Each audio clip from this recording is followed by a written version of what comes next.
आज हम रामदेव बाबा के द्वार में आए हैं दर्शन करने के लिए और ये 14वीं शताब्दी के लोक देवता माने जाते हैं और संत पुरुष माने जाते थे। चलिए दर्शन करने चलते हैं। यहाँ हिंदू मुसलमान दोनों समानता से दर्शन करते हैं। जो भी अपना पूजा या जो भी मन्नत है वो मांगते हैं। यहाँ पर सूफी परंपरा भी मिलेगी आपको और यहाँ पर नाथ परंपरा भी मिलेगी। अगर आप पूरे विश्वास के संग यहाँ पर मन्नत मांगेंगे तो आपके रोग, ऋण और भय, संकट सब दूर हो जाएंगे। और इनको तो ENT स्पेशलिस्ट भी कहा जाता है। कोई भी अगर आंख में आपके तकलीफ है या कान में तकलीफ है तो लोगों की यहाँ मन्नतें पूरी हुई हैं।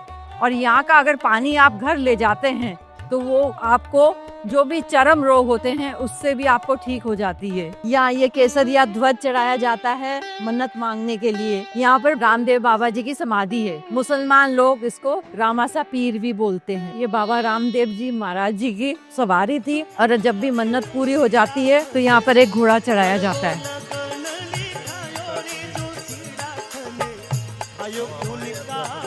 वैसे देखा गया है कि यहाँ पर सूफी परंपरा भी बहुत दिखने में मिलती है और नाथ परंपरा भी दिखने में मिलती है।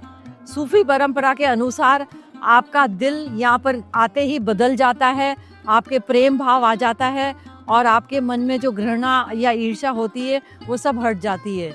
और नाथ परंपरा के अनुसार आपको हठ योग और शक्ति प्रदान होती है। मन में आपके शरीर में एक ऊर्जा प्रवाह होती है और आप एक अच्छे रास्ते पे चलते हैं और मानवता का संदेश सब जगह पहुंचाते हैं। आज हमारे संग है करुणा जी। आज हम इनसे जानेंगे कि कैसे यहाँ पर मक्का जैसे मुसलमानों का प्रभाव भी है और कृष्ण और हिंदू का प्रभाव भी है।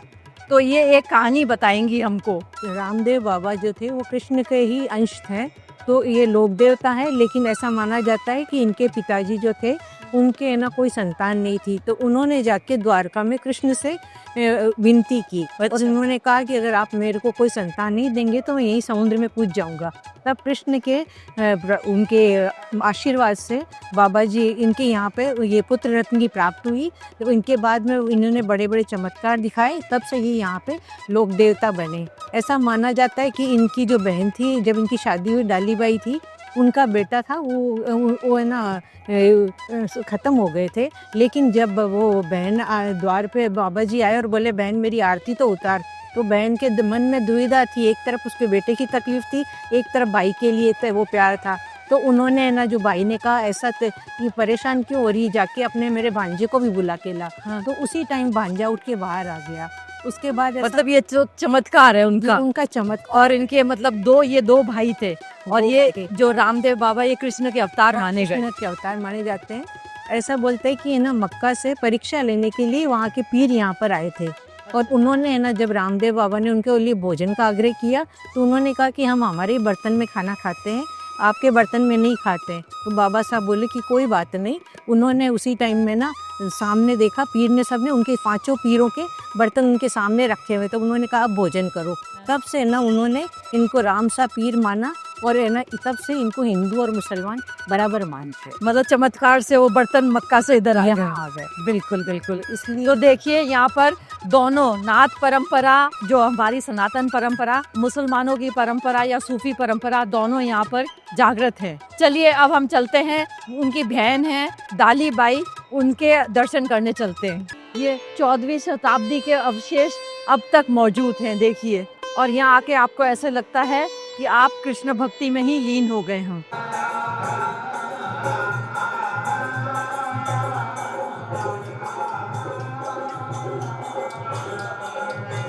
ये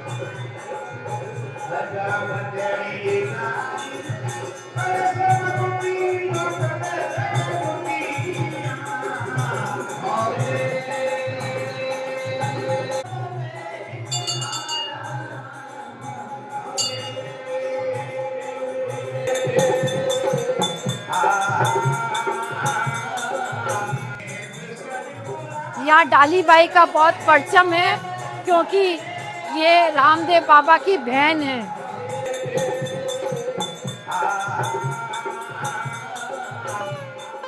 दिल्ली से इतनी दूर रामदेवरा दर्शन करने के लिए आए, यहाँ पर आपकी कोई खास इच्छा है या आपको मतलब आध्यात्मिकता से इतना जुड़ाव है? मैंने कई लोगों से सुना कि यहाँ पर आके मन की शांति मिलती है और आपको कुछ भी परेशानी होती है तो उससे मुक्ति मिलती है। तो मेरा मन किया कि मैं एक बार आऊँ और आपसे मुलाकात हुई, मैं यहाँ पर आई और वाकई में मेरे को बहुत अच्छा लग रहा है यहाँ पर आके।